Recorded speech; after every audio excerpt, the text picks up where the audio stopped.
Varicose veins కి సరైన చికిత్స కోసం సంప్రదించండి ఎవిస్ హాస్పిటల్. నమస్తే రమగారు. నమస్తే జయ. రమగారు, మనకి వింటర్లో జలుబు దగ్గు ఎక్కువగా ఫ్లమ్ రావటం ఎక్కువ చూస్తుంటాం. ఏమన్నా హోమ్ రెమెడీస్ చెప్తారా? బేసిక్ థింగ్స్ జయ. చలికాలం వెచ్చటి ఆహారం తింటాం. పొద్దుడిది రాత్రి, రాత్రిది రేపొద్దున మానేయండి. ఫర్మెంటెడ్ ఫుడ్ చాలా మంచిది అట్లా చెప్పుకుంటాం. ఈ సీజన్లో కాదు.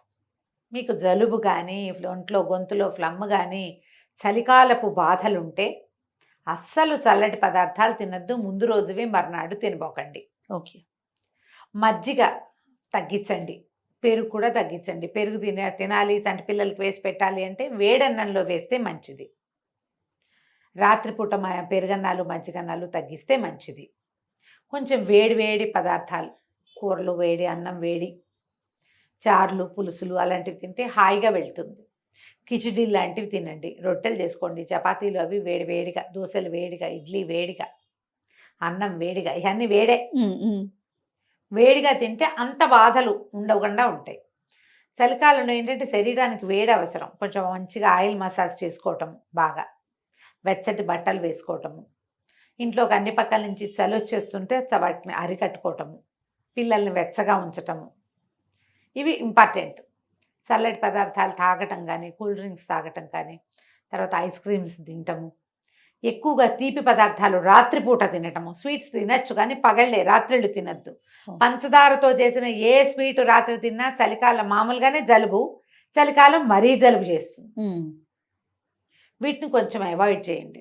నూనెలో వేసిన తీపి పదార్థాలు ఉంటాయి కొన్ని, అవి మానేసుకోండి లేదా తగ్గించుకోండి. పగలే తినాలి.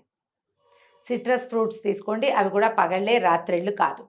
ఇప్పుడు బత్తాయిలు, ఆరెంజెస్, కమలాలు అంటాం, అవి దొరుకుతాయి. యాపిల్స్ బాగా విస్తారంగా దొరుకుతున్నాయి.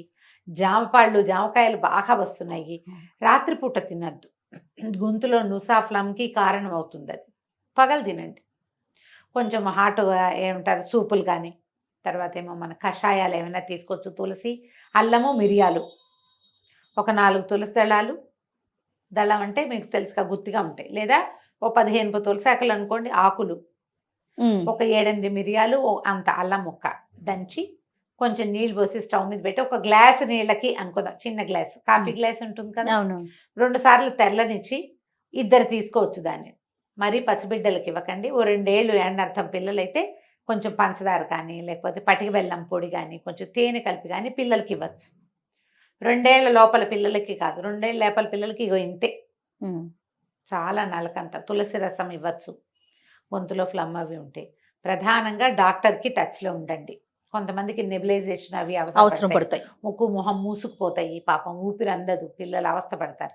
చంటి పిల్లలకి కొంచెం గొంతులో నుసగా ఉంటే పక్కకి తిప్పి పడుకోబెట్టండి.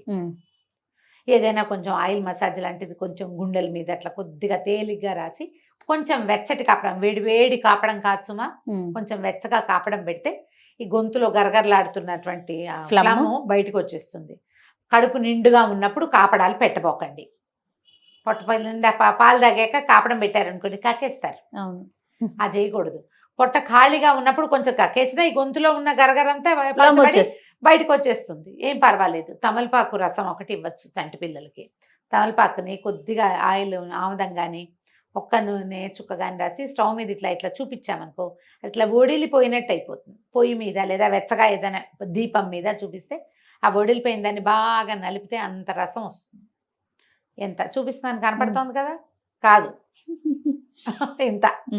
దీంట్లో పటిక బెల్లం పొడి కానీ, తేనె కానీ వేసి పిల్లలకి ఇస్తే ఈ గొంతులో పట్టుకుపోయి గరగరలాడుతూ కళమని కదులుతూ ఉంటుంది చూడు, అది వామిట్ అయిపోతుంది తమలపాకు రసంతో.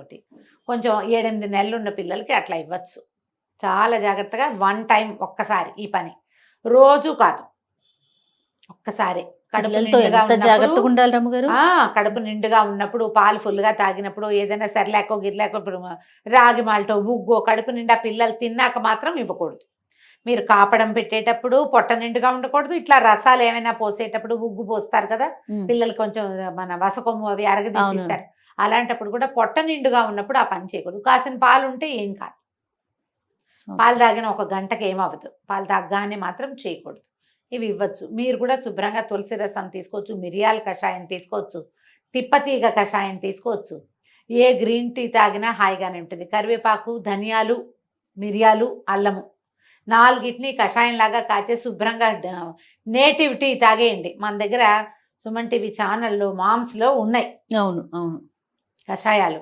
3-4 కషాయాలు తీసుకోండి. తమలపాకు కషాయం కూడా కాచుకుని తాగొచ్చు. మన గొంతులో నుసగా ఉంటే 2 తమలపాకులు చింపేయండి, చక్కగా శుభ్రంగా కడిగేసి, కడక్కండా కాదు, చక్కగా కడిగేసేయండి. తుడచకపోయినా పర్వాలా, చింపి నీళ్ళలో వేయండి. ఒక గ్లాస్ నీళ్ళకి ఆ గ్లాస్ నీళ్ళకి 2 తమలపాకులు వేసుకోవచ్చు. 2 సార్లు తెరలనిస్తే నీళ్ళని చిన్న పింకిష్గా మారుతాయి నీళ్ళు, చాలా స్లైట్ కలర్ చేంజ్ మాత్రం వస్తుంది. ఈ నీళ్ళల్లో కొంచెం షుగర్ వేసుకోండి, లేకపోతే అలాగే తాగండి. కొంచెం ఉప్పు, లెమన్, నిమ్మరసం వేసుకున్నా కూడా బాగుంటుంది. హాయిగా తాగేయండి, అది గ్రీన్ టీ లాగా బాగుంటుంది. చిన్న తమలపాకు వాసన వస్తుంది. ఈ గొంతులో ఉన్న నుస వాటికి బాగా పనిచేస్తుంది. ఎవరైనా సరే కాఫీ టీలు తగ్గించి గ్రీన్ టీలు పెంచండి. ఎస్, హాయిగా ఉంటుందని ఎంతసేపు tea tea tea tea coffee coffee తాకండి, పైత్యం చేస్తుంది. అంతొద్దు. ఉదయం 2 సార్లు డే టైంలో టీలు, సాయంకాలం 1 టీ కాఫీలు, అంతే. కాఫీ టీ మొత్తం కలిపి ఆల్టుగెదర్ 4, అంతకంటే చేయొద్దు. ఇవి కూడా 4 కాదు, చిన్నవి. ఫుల్ గ్లాసులు తాగుతారు, పెద్ద పెద్ద లోడ్స్ తాగే అలవాటు, అంతంత తాగద్దు.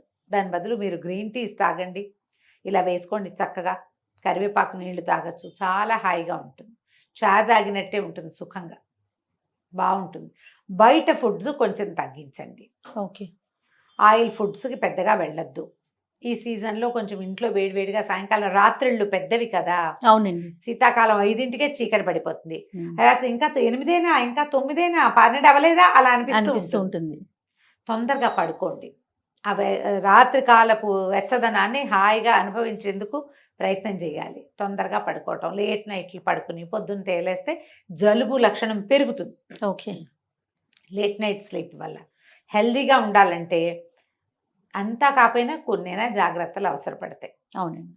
ఫుడ్స్ తీసుకునేటప్పుడు కూడా కొంచెం కేర్ఫుల్గా, పిల్లలకి పెట్టేటప్పుడు కూడా వాటర్ కూడా. అవునండి. ఆ తర్వాత వాటర్ ఇంటేక్ పెంచండి. వామ్ వాటర్ తీసుకోవాలి. గోరువెచ్చటి నీళ్ళు తాగితే మీకు ప్రాణం హాయిగా ఉంటుంది. మామూలు ట్యాప్ వాటర్ చాలు. అంటే ఏమనాలి, మనం ఫిల్టర్ వాటర్, రూమ్ టెంపరేచర్ తాగబుద్ధి కాదు, కొంచెం లూక్ వామ్ అయినా ఉండాలి. లూక్ వామ్ ఉంటే హాయిగా తాగడానికి బాగుంటుంది, చలికి సుఖంగా ఉంటుంది కదా. లూక్ వామ్ వాటర్ తాగండి. బయటకు వెళ్ళేటప్పుడు వేడి నీళ్ళు క్యారీ చేయండి. ఇవన్నీ కూడా పద్ధతులు ఏటా చేసేవే మనం. అవునండి. మళ్ళీ చెప్పుకుంటూ ఉంటాం, అంతే. ఎవ్రీ ఇయర్ మనం ఈ జాగ్రత్తలే పాటించాలి. ఇప్పటి నుంచి డిసెంబర్ రాబోతోంది, ఫిబ్రవరి దాకా ఇంచుమించుగా మన పరిస్థితి ఇదే, ఇలానే ఉంటుంది. కాబట్టి ఇలాంటి జాగ్రత్తలతోటి హెల్దీగా మెయింటైన్ అవ్వండి. ఎందుకంటే ఇవాళ రేపు మనకి బాగా వైరల్స్ కనపడుతుంది, విపరీతంగా ఉంటుంది. ఈ జలుబు వైరస్ వచ్చి జ్వరం వస్తుంది అనుకునే వాళ్ళం కాదు, ఇప్పుడు వామిటింగ్స్, మోషన్స్ అవుతుంది. అవునండి. ఎవరు కదిపినా ఏం తిన్నా చివరికి ఇందులోకి పరిణమిస్తుంది. అందుకని తిండి జాగ్రత్త, నీళ్లు జాగ్రత్త, బయట మోస్ట్లీ అవాయిడ్ చేయటమే మంచిది. ఫంక్షన్స్ లో తింటాను, ఫంక్షన్ అయితే ఇంకా తప్పదు రమ్మగారు. ఇక అక్కడి నుంచి ఇది వస్తుంది, అక్కడి నుంచే ఇవి వచ్చేస్తాయి. జాగ్రత్త. ఒకవేళ వామిటింగ్స్, మోషన్స్ 2, 3, 4 అయితే మాత్రం ఇమీడియట్ గా డాక్టర్ని చూడండి, లేదా డిహైడ్రేట్ అయిపోయే ప్రమాదం ఉంది. డాక్టర్ సలహా తీసుకోండి, సహాయం తీసుకుంటూ ఉండండి. ఆ జలుబు పెరిగితే ఏదో గచ్చాకు పుచ్చాకు చేద్దాం, ఇంటి చిట్కాలు ఫాలో అవ్వద్దు. ఇంటి చిట్కాలు బేసిక్ నీడ్స్. ఆ పూటకి మీరు మందు వేసుకుంటూ కూడా ఇవి చెయ్యొచ్చు, కానీ మందులు మానేసి ఇవి మాత్రం కాదండి. డాక్టర్లు భూమి మీద తిరిగే దేవతలు, వాళ్ళని గౌరవించండి, వాళ్ళ వృత్తిని గౌరవించండి. వాళ్ళని సహాయంగా ఉంచుకున్నారంటే మీరు ఎన్ని చిట్కాల డ్యాన్స్ ఆడినా ఏం ప్రమాదం లేదు, అంతే కదా. చిట్కాల డ్యాన్సులతో ప్రమాదం లేదు, కానీ వాళ్ళు లేకుండా మాత్రం కాదు. కాబట్టి జాగ్రత్తగా ఈ సీజన్ని పూర్తి చేసుకోండి. రైట్. నమస్తే. నమస్తే జయ.